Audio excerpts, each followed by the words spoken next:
All right. Temper yourself in the crucible of justice. My goodness, this is a gruesome screen.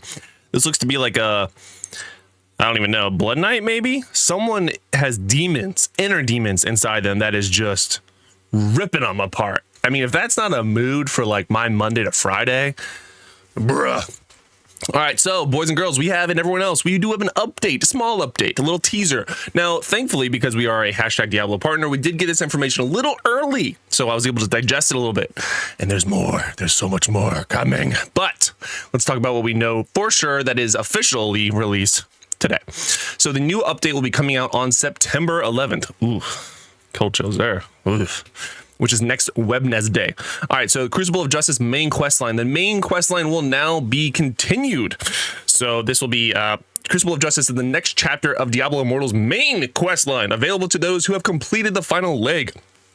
I don't know about how many legs you got, but I got 3. Southern Dreadland's main quest, No Salvation. After retrieving the angelic sword El Druin from the Dreadlands, you have been tormented by your inability to wield it. A torment is now taking on a life of its own. The sword of justice rejects the darkness that has crept into your body and mind with the shattering of the world stone shards. To contain the evil festering within and to prepare for your confrontation with Diablo, you must travel to the icy, beast-ridden cold isles. How many isles do we have in this game? More than 2. And fight for your very soul. So what does this mean? We're getting a new quest line. We're getting a new zone. Icy themed. Sheesh. Could this be a new dungeon? I don't know. Hard to say. Definitely confirms a new zone, new world quest for those of you that enjoy it. Which is our main quest rather, which is fantastic. And maybe some new farming opportunities. So a lot to unpack just here in a little bit of excerpt that we know. Obviously that this sword is apparently going to be used to beat up on Diablo, the big bad himself. But not only that, we have other things that we need to beat up on because that is our MO in this game. So Vanguard co-op mode, a brand new co-op mode. Or it looks like we're smushing on some demons.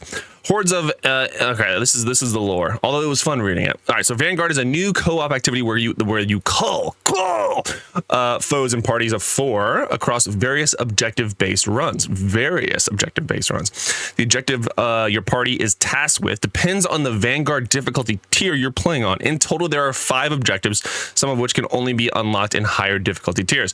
So does that mean there's 5 difficulty tiers, or there's just some of them are unlocked at higher tiers? Okay, pause. I don't know. We'll find out.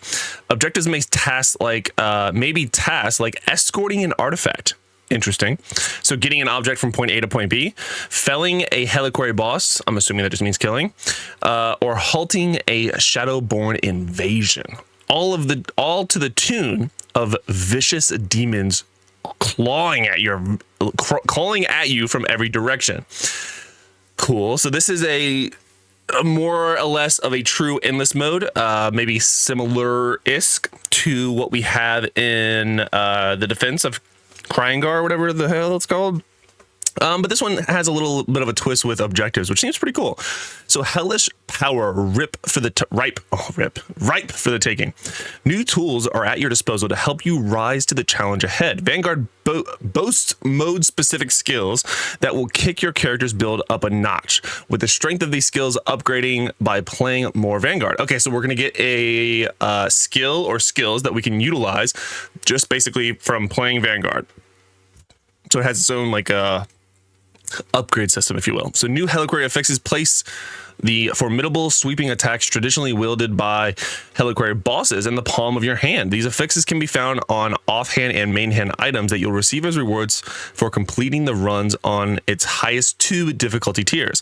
Heliquary affixes can be used anywhere in Sanctuary. Okay, so these are Heliquary bosses, new Heliquary affixes. Okay.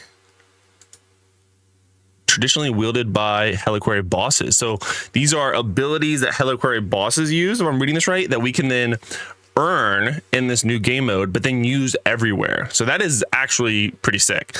So these are like more generic essences, if you will, that all classes can use or have the ability of obtaining. Interesting. That's gonna be pretty cool.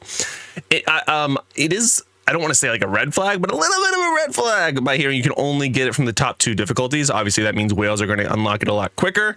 But hopefully that means even as a free to play, you have the ability of getting to that point. You know what I mean? So we'll have to see. New legendary gems. First one is Wolfert, I think. Dealing damage grants you a Savage Heart for 6 seconds, causing your attacks to mark enemies. At 5 stacks, the marks are consumed and slash the heart of the enemy, dealing 95% base damage plus 385. Savage Heart also causes you to howl, granting 14% increased attack speed to you and nearby nearby allies for 3 seconds. Savage Heart cannot trigger more than once every 20 seconds. Interesting. So about a 14-second delay from the first effect and a 17-second delay from the second one. Okay, interesting. I mean, it seems good, especially the fact that it'll buff nearby allies. That seems a little crazy. And attack speed is generally good from, I don't want to say all classes, but a lot of classes and a lot of builds right now. Interesting. So that was the 5-star legendary gem.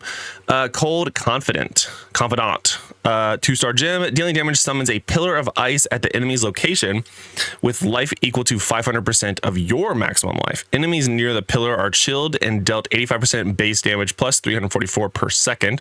The pillar persists for 6 seconds or until destroyed. Cannot occur more often than once every 20 seconds. Which, okay, I mean, it gives you basically like a undead pillar, like what the Necro has, which is different for a legendary gem. So interesting. Okay, the damage isn't huge, but it's also not trivial. I mean, for a 2-star. Okay, well, let's start out. 1-star, increase skill damage by 18%, increase skill attack speed by 4%. Just like a flat buff. Damn, that's actually a really good 1-star. Well, I mean, so basically, if you're a free-to-play player, you should just have this. It's just a flat 18% more damage for your skills, and then increases your skill attack speed. Is that like your casting speed, more or less? Or is this just supposed to be attack speed? Either way, it's just like, if it's truly like no cooldown, it's just always on you, you're going to want this. All right, you can modify your drop table from September 11th to October 3rd. It makes sense. More details to come soon. Stay tuned. More information about all the features coming in our next major update can be found in an article coming on September 10th. As this is an early look, all information conveyed in this article is subject to change.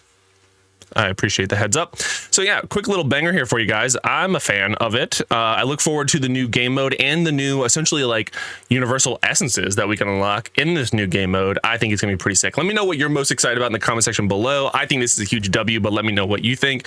Obviously, this isn't everything coming in the new next major update, but it is probably a good amount. All right, cool. See you in the next one. Deuces.